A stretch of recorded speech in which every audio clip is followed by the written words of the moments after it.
Hello friends, welcome back to my channel home made వంటలు. ఈరోజు నేను చేయబోయే రెసిపీ వచ్చేసి చింతకాయ పచ్చడి. దీనిని మనం వేడివేడి అన్నంలో నెయ్యి వేసుకొని తింటే ఇక కూర కూడా అవసరం లేదు, అంత టేస్టీగా ఉంటుంది.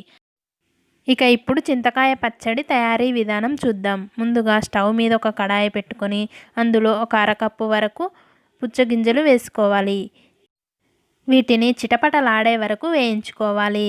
ఈ పుచ్చగింజలు గనక మీ దగ్గర లేకపోతే వీటి ప్లేస్లో పల్లీలు కానీ నువ్వులు కానీ వేసుకొని వేయించుకోవచ్చు.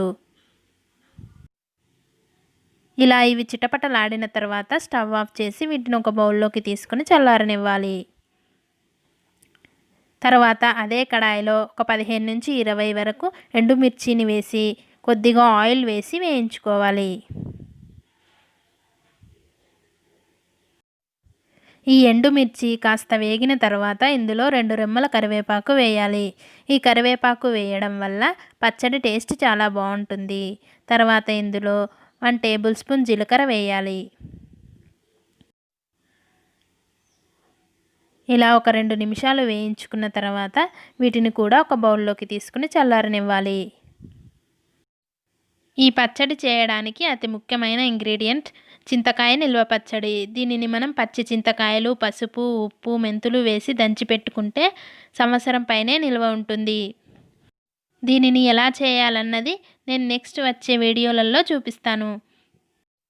ఇప్పుడు మనం ముందుగా వేయించుకున్న పుచ్చగింజలు, ఎండుమిర్చిని రోట్లో వేసి దంచుకుందాం.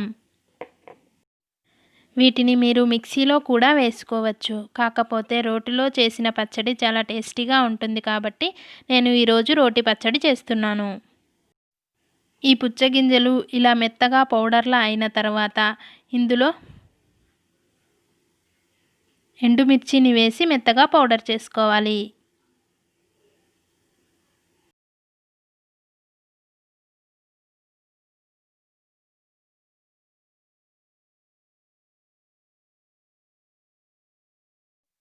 ఇలా దీనిని పౌడర్లా దంచుకున్న తర్వాత ఇప్పుడు ఇందులో సరిపడా చింతకాయ పచ్చడిని వేసి దంచాలి.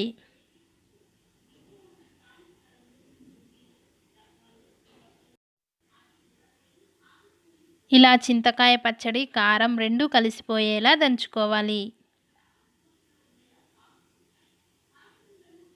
తర్వాత ఇందులో కొద్దిగా నీళ్లు పోసి ఒకసారి గరిటెతో బాగా కలిపి దంచుకోవాలి.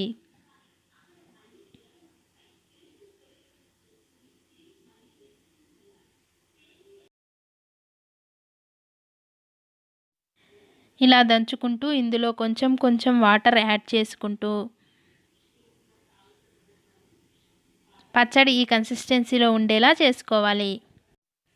మనం ఇందులో వేసిన చింతకాయ పచ్చడిలో సాల్ట్ ఉంటుంది కాబట్టి చూసుకొని సరిపోకపోతే ఇందులో కాస్త సాల్ట్ వేసుకొని దంచుకోవాలి.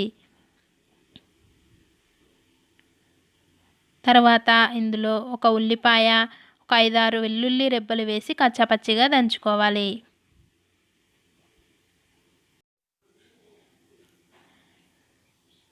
ఇలా దంచుకున్న తర్వాత ఇప్పుడు దీన్ని ఒక బౌల్లోకి తీసుకుందాం.